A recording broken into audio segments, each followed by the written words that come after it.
So this is a life hack for mechanics or do-it-yourselfer. This is a Torx 25 and it'll fall pretty easily, especially when you're trying to put it in a tight hole. That's what she said right here. So, well, as a resourceful person, we have some paper here.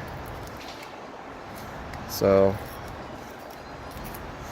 tear off that little piece of paper, put it on the tip, just the tip of the screwdriver bit, push the piece on.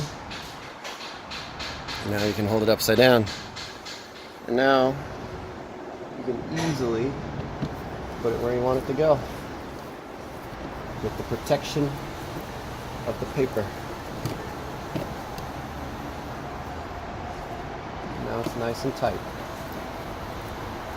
And it didn't fall in there.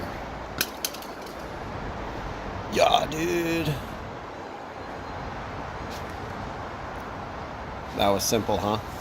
Well, if it worked for you and it saved your ass, like this video, write a comment, tell me how awesome I am. If you think I'm wasting your time, write it in the comments. Show everyone how much of a time waster I am. Thanks for watching, guys. Rock on! Dun-dun-dun-dun-dun-dun.